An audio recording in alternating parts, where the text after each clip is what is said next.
Hey, welcome back to the show. This is Dan Brzezowski. I'm the host of the No Comfort Zone podcast. Today we're going to be discussing getting what you deserve versus getting what you earn. I hope you enjoy the show. We'll see you on the inside. Welcome. Attention, please. Welcome aboard. Welcome to the No Comfort Zone podcast. It's time to get out of your comfort zone and live on purpose. Broadcasting to the world from Rockford, Illinois. This is your wake-up call. Warning. You are the solutions to all your problems. Stop thinking average. Become the hero version of yourself. Every day, every time, without fail, no exceptions. It all matters. You've entered the No Comfort Zone. It's time for a reality check. I used to work for a guy who used to say, never confuse effort with results. And that stings, and I think I even did a previous podcast about that, but it stings a lot. But I chose the profession to get into the retail automotive sales business. And one of the reasons I did that, just a quick story, if I can digress, I was in the United States Marine, as you may know, for 4 years. Honorably discharged in 1990 for Quantico Marine Base. I was considered Marine of the Year. I was voted Marine of the Year. It's an outstanding accomplishment, but honestly, it wasn't that much. I just had to get a bunch of people to like me and vote for me, and through process of elimination, I became Marine of the Year for 1990 at Quantico Marine Base. You can look it up. I was really proud of my time. I never did anything for the money. I did it because I wanted to do good at my job. I was proud to wear that uniform, and I was super proud of the people that I worked with and around, and to be associated with such a fine organization. One of the nearest and dearest places in my heart is for the United States Marines. Semper Fidelis to all my brothers out there. Once a Marine, always a Marine.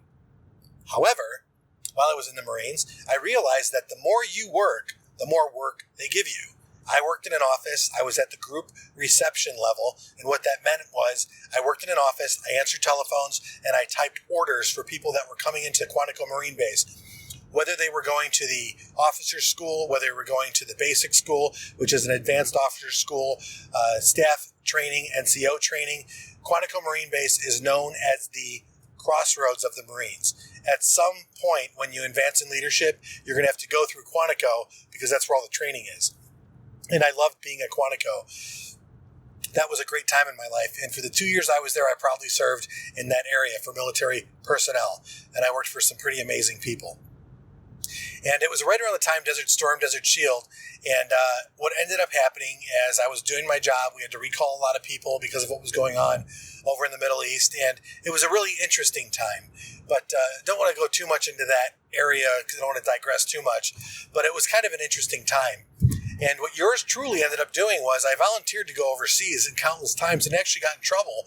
They had told me to stop volunteering. They need me to be stateside and do my job there to advance these orders to get people to be shipped overseas, recalled for training, and all this other stuff.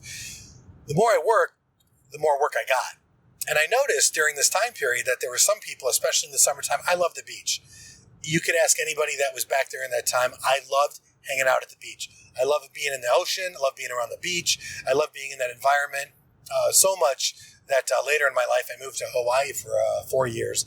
And I just love being around the beach. And someday I want to do that again. But here I am working my tail off in the Marines. And I realized that people that weren't working as hard as I was, or weren't necessarily as proficient at their job as I was, ended up getting removed from their jobs and were given lesser jobs. In the Marines, they call those people shitbirds. That's funny to say. But I noticed that these shitbirds were getting jobs that were like what we would call cake jobs. Really easy jobs. And not to say that anybody didn't work hard, but I did notice guys that would screw off at work would get removed and processed to go work, let's say, and do landscaping. Now, if you listen to this podcast for 2 minutes, I love landscaping. I love cutting my own grass. I love working in the garden. I love landscaping. I love farming. I'm not a farmer, but that's something I would want to do in my life at one point. So I'm sitting here thinking to myself, how did those guys get to do that job? Then I also realized that on, let's say, Friday afternoon when the base would secure and everyone would go home, we pretty much end the day in the Marines. If you're in administrative like I was, or if you're in a support capacity, our day pretty much ends at 16:30 or 4:30. and we would be secured, meaning we can go do whatever we want for the weekend. We'd have liberty. But a lot of these guys were done like Thursday evening after field day when we'd clean up our area. Everywhere in the United States Marines on Thursday, we do a field day everywhere on the planet, and that's where you clean your living quarters and your work quarters from top to bottom. Every Thursday, that's what we do. And we get inspected Friday, and after Friday comes along, people get secured for the weekend sometimes. Not in my case. I would have to come in and work Saturdays. That used to bother me because I wanted to go to the beach and hang out with my friends, and I realized that these shitbirds would end up, they're Marines too, and I love them, but they would go out and they'd be able to go to the beach and have these crazy fun weekends, and I kind of wanted to be a part of that. But I couldn't because I had to go back to my job and fulfill orders and do work and go in on Saturday, and that's just the way it was. I had the same experience when I was in Okinawa. I remember working some 24-hour posts back to back, and very hard time in my life. But it was the job. It's what we did. And it was okay.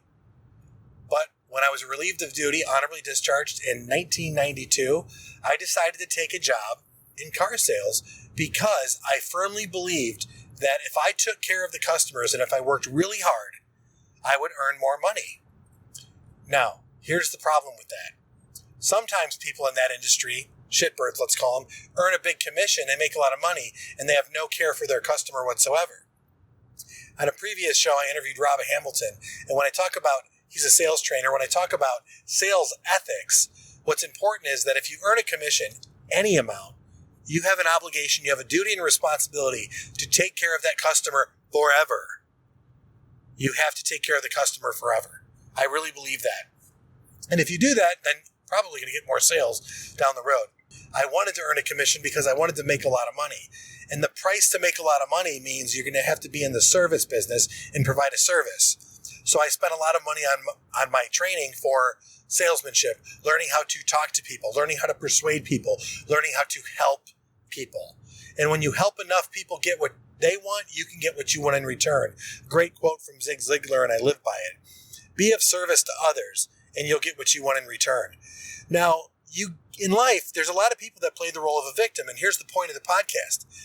There's a lot of people out there that say to themselves, listen, I've really worked hard in my life. I deserve this. You don't deserve nothing. I'm going to be doing an interview, and I'm going to be posting it with my buddy Joe Slaughter, who I'm super excited to have on this podcast. Great interview, and I'm going to be launching that in the next couple of days. We had a great conversation. Man, and he goes, you know what? Every day you got to put your nose to the grindstone. And I don't want to take away from that wonderful interview that we had, but you got to check it out the next day. It'll be the No Comfort Zone interview with Joe Slaughter is what it will be titled. But he brings up some great points. And I'm telling you right now, in life, you don't get what you deserve. You get what you earn. And every day you have to go at it. And in the sales business or in the speaking business or in the personal growth business, in the coaching business, you have to go after it every single day. You have to be of service to humanity every single day. And yeah, it's okay to charge for that. Which brings me up to a good point. If you're interested in personal coaching, if you're interested from going to point A to point B, if you're looking to get your confidence up, if you're looking to establish some goals, and if you're looking to achieve those goals, I am begging you, go to launchwithdan.com. Launchwithdan.com. Launchwithdan.com. Put yourself out there. Get out of your comfort zone. Go on that calendar. I will call you. We'll lay out some goals. We'll put a small plan together, and we'll start achieving some small goals. Because I know this. After you start achieving some small goals, you're going to want to go for the big ones. And guess what? If you listen to this podcast and you mention that, hey, listen, Dan, I'm coming in at this level, I'm going to help you out. We're going to work something out for you.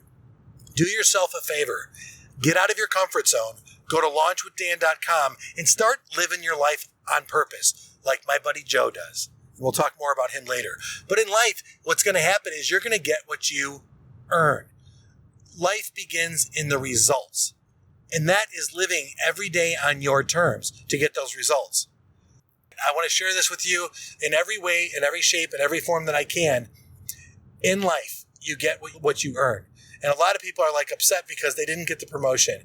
I didn't get promoted 6 times when I was in the business of automobile sales, and I was pissed off about it, but I wasn't ready. I was the most impatient person, but then I realized, you know what, screw it. When I start being a better version of myself, they're going to be forced to promote me, and voila, promotion. Was it the best thing for me? I don't know. I think maybe it was a mistake. Grant Cardone, he's a guy that I know he actually passed sales management because he didn't want to commit to that level. He was going a different direction in his life. He just wanted to sell vehicles and deal with his profession, which was selling cars. I wanted to get into leadership, into management. That's one of those things that I aspired to do. And nothing was given to me. I had to earn it. As soon as I stopped thinking I deserve it, and I'm going to earn it, and I'm going to live in the result, my life got a lot better, and it will for you too. The right thing is right around the corner. You just have to keep making the next right decision and doing the next right action. And what's going to happen is your life's going to start formulating the way that you really want it to. So I really encourage you, go to launchwithdan.com. Do yourself a favor. Schedule some time with yours truly. I'll call you. We'll make it real easy. We'll have a lot of fun in the phone call. I'll hear about you, talk a little bit about me, and we'll get you going, man, so that the rest of this year you can kick some ass. And that's what it's all about, so that you can start getting what you're worth. Do me a favor. Start living life on your terms. More importantly, get out of your comfort zone and live on purpose. Say goodbye. Want more of the No Comfort Zone? You can follow Dan on Instagram and Twitter at NoComfortZone1. Bye. Or on the web at thenocomfortzone.com. Bye-bye. Bye-bye. Thanks for listening to the No Comfort Zone podcast. Bye-bye. Bye-bye.